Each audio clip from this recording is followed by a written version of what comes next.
More relevant, however, is the sheer density of these scams. The one market that cryptocurrency has successfully disrupted is the market of fraud. Think of it this way: a big population of people have willingly self-identified that they have substantial disposable income, poor judgment, low social literacy, a high tolerance for nonsensical risk, and are highly persuadable.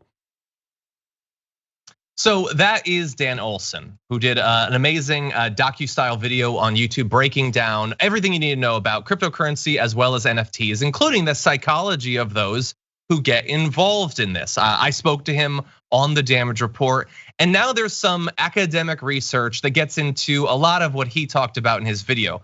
There's a study titled "Dark Personalities in Bitcoin: The Influence of the Dark Tetrad on Cryptocurrency Attitude and Buying Intention," and it makes some bold claims about some crypto enthusiasts. Not all of them, but take a look at this. A team of experts surveyed more than 500 people to uncover the personality traits that are most common among crypto nuts.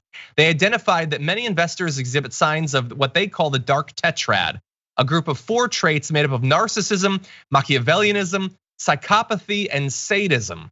In plain English, that means dark tetrads have an inflated sense of self-importance and derive pleasure from the pain of others. For instance, them missing out on financial windfalls. They also find it difficult to empathize with others and are sly and manipulative.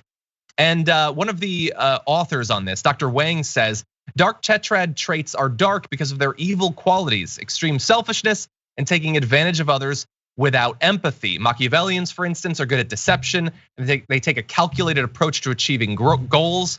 Narcissists might be drawn to the technology because they tend to focus on the positive side of life, like the fact that they will get rich.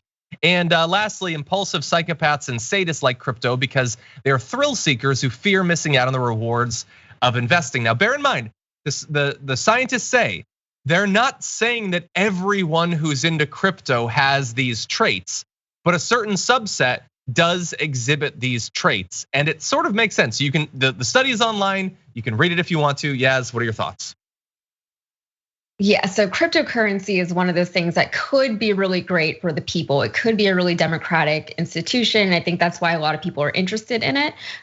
We'll have to see how it ends up playing out, but these bad actors could ruin it for a lot of people, right? It makes sense that they're attracted to it for all the reasons that you just stated, especially the Machiavellian aspect of it. One thing with Machiavellian people is that they don't consider how you get there as long as you get there, right? It doesn't matter how many people you have to step on. It doesn't matter how many institutions you have to tank or whatever.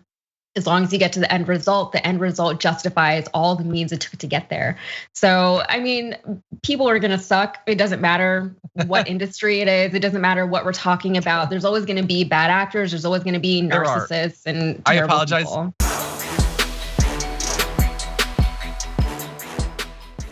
Check out the Damage Report podcast each day, wherever you get your podcasts, whether Pocket Casts or Stitcher or iTunes. You can join me as I give you the news and stories you want, with a range of co-hosts and interview guests jumping in on the fun each day. Again, that's the Damage Report, wherever you get your podcasts. And if you get them at iTunes, don't forget to rate and review. Sometimes I'll read them live on the show.